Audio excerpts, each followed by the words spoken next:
രോഹിത്തിനെ രക്ഷിക്കാൻ ആ കുടുംബത്തെ കരകയറ്റാൻ അലീനയ്ക്ക് സാധിക്കുമോ?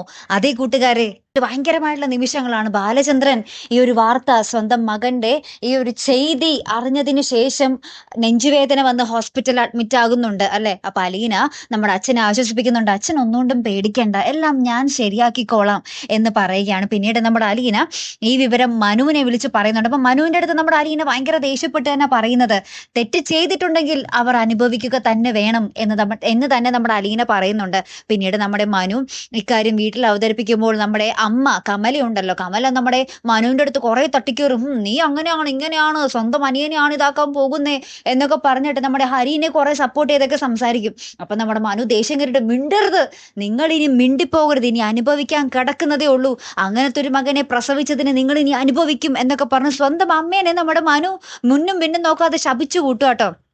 അപ്പുറത്ത് നമ്മുടെ മനുവിന്റെ അച്ഛൻ ഇത് കേട്ട് നിൽക്കുന്നു എന്നല്ലാതെ ഒന്നും പ്രതികരിക്കുന്നില്ല താനും. അങ്ങനെ ഭയങ്കരമായിട്ടുള്ള നിമിഷങ്ങളാണ് നമുക്ക് കാണുവാൻ സാധിക്കുന്നത് കേട്ടോ. അങ്ങനെ ബാലചന്ദ്രന്റെ വീട്ടിലും അങ്ങനെ തന്നെ നമ്മുടെ ബബിത ആയാലും ഭയങ്കര ഷോക്കിൽ നിൽക്കുകയാണ്. സ്വന്തം സഹോദരനിൽ നിന്നുമാണ് ഇങ്ങനെ ഒരു പ്രവൃത്തി, ഇങ്ങനെ പാട്ടായിരിക്കുന്നത് അല്ലെ. അപ്പൊ അവിടെയും ഷോക്ക്, നമ്മുടെ മനുവിന്റെ വീട്ടിലും ഷോക്ക്. അങ്ങനെ രണ്ട് വീടും ഇപ്പോൾ സ്തംഭിച്ചു നിൽക്കുന്ന ഒരു നിലയിലാണ്. അലീനയാണെങ്കിൽ നമ്മുടെ രോഹിത്തിനെ രക്ഷിക്കാൻ എന്ത് ചെയ്യും എന്നുള്ളതാണ് നമുക്ക് ഇനി അറിയേണ്ടതല്ലേ. കാത്തിരിക്കാട്ടോ. അപ്പോൾ അടുത്തൊരു വീഡിയോയുമായി വരുന്നത് വരയ്ക്കും ഗുഡ് ബൈ.